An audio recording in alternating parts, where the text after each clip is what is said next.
गीतापीठाधीश्वर स्वामी प्रकाशानंद जी महाराज और परम पूज्य महाभगवत के श्रेष्ठ ज्ञाता महात्यागी ब्रह्मलीन श्री चौपदवार के शास्त्री जी महाराज और मेरे समक्ष बैठे हुए ब्रह्म विद्या के श्रोतागण, आपके हृदय में बैठे हुए परम पिता परमात्मा और अपने सतगुरु के चरणों में कोटि कोटि नमन करता। बोलो श्री राम जय राम जय जय राम, श्री राम जय जय राम, हरे कृष्ण हरे कृष्ण। धर्म प्रेमी बंधु, आज का सत्संग है नहीं है। अज का दिन राजा की स्थापना का दिन है। अज का दिन राजा की स्थापना की और धर्म प्रेमी बंधु, सारे पासे कुछ नहीं है। जो कुछ करता करांदा है परमात्मा करांदा है, असं नहीं निवेद होना। कोई सोचा नहीं कराना तो नहीं करी सकती। जब तुम सोचो भी अस इतने आपे आए जे, तुस भी आपे नहीं आए जे, तुसे भी कुछ आंदे। परमात्मा के हुक्म कन्ने गए कोई आउंदा जिसी जिसी वो बुलांदा आउंदा कहने वास्ते है कि अस परमात्मा कन्ने जुड़ी जाए।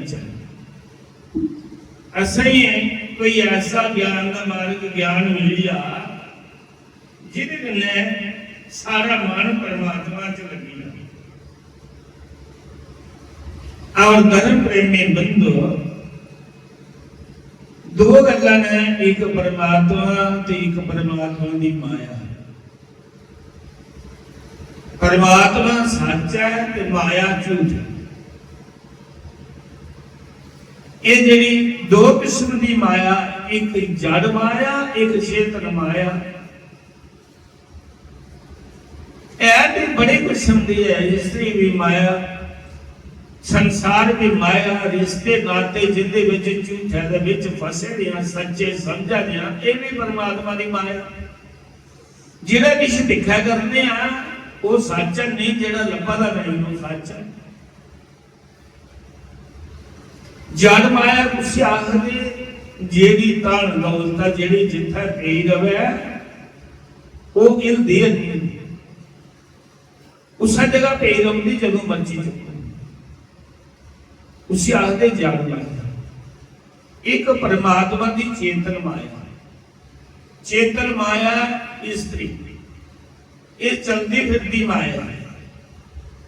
जेड़ा कोई जड़ माया की जिद्दी लैंदा, ये बड़े बड़े संत माया का त्याग करते, खरे जड़ माया की जिद्दी लैन ना गए कोई तृष्णा रखन, लेकिन चेतन माया की जितना कर चेतन माया की जड़ माया की सारी परमात्मा की माया की वो जिती सकता है जिदे ऊपर परमात्मा जिहदा इर्दे अंदर वास करी जा। ये परमात्मा का वो जीव वो ही जा, फिर उदी माया कख नहीं बिगाड़ी सकती। की नहीं बिगाड़ी सकती कि माया परमात्मा का अधीन है। अस माया का अधीन आ, माया के दास हां। ये माया परमात्मा की दासी है। इस वास्ते जिन्हें परमात्मा की पाई दिया वो माया की तुझ समझ, उन्हें की छड़ा ज्ञान का नहीं, उदा ऊपर चल दे। कोई कथा बड़ी ख्याल करता है, सत्संग चंगा करता है, प्रवचन बड़े रसीले होंगे ने, भजन भी बड़े अच्छे ज्ञान वाले होंगे, लेकिन वो अपने जीवन में उतार ही नहीं होती कथा। एक उतारी लेता तो उसी कथा भी नहीं वो चलता। धर्म प्रेमी बंधु, जिस वेले परमात्मा अंदर वास करी जा फिर उदा माया कख नहीं बिगड़ी सकती। माया च गलतान होएदा बंदा ये गंदगी का ढेर है। शरीर है जेड़ा की है जेड़ा बड़ा शैल लगा करता वास्तव विच सरीजत विच है कि इन्हां परमात्मा ने जिन्हां सोने की गोदना च वेश बनी उपरा बड़ी शैल लगा दी है बिच दा वेश इन्हां का ये शरीर है जिदे पर मोह तो ही फिरे करने चंगा समझा करने है गंदगी का ढेर है। रोज परिचय देने ये शाकर चीरा करे दिखी लो के निकलता है रात पात लो निकलता है गंदगी का ढेर रोज परिचय सज्जनों जे इसी बाहर करना हुआ तो परमात्मा इहदे विच वास है जे ओदे गल्लां लगन लगी जा ऐसे शरीर की भी समझ लगी जा उसी फिर वो परमात्मा की माया किसने बगा नहीं सकती। फिर जिये लोहे की बात से सुनना करिए होता परमात्मा उसी अपना ज्ञान देंगे फिर माया उन्हें किसने बगा नहीं जी माया के गंदी जिन्हें बच्चे जन्मे पड़ेगा बंदा वाना गंदगी च वो साफ जगह च नहीं बड़ी सकता कोई भी चीज है जिदा पड़ी है ना उसी चीज चंगी लगती है नाली के कीड़े की बाहर करिए छो तो दुखी हो जाता है मुड़ी नाली की छो तो खुश हो जाता है वो उठा वास्तव में रोन नीचे रहा है उसी पता नहीं है तेजी गुना ऊपर भी किस है एक बादशाह की लड़की घरे कितने जन्मे की पत्नी ही होगी उन्हें अपने पिता की आख्या ने क्या नहीं मैं संसार से नहीं आऊंगा मुझे परमात्मा की नगरी ओदे पिता ने उसी बकरा महल बनाया उन्हें कोई गुरु बनाया कि उसी गुरु ने परमात्मा का नाम लाई दिता उसी संसार का पता लगिया शरीर का पता लगिया परमात्मा का पता लगिया परमात्मा की माया की समझिए और जेड़ी उठे सफाई कर्मचारी सफाई करती है ना वो एक दिन बीमार हुई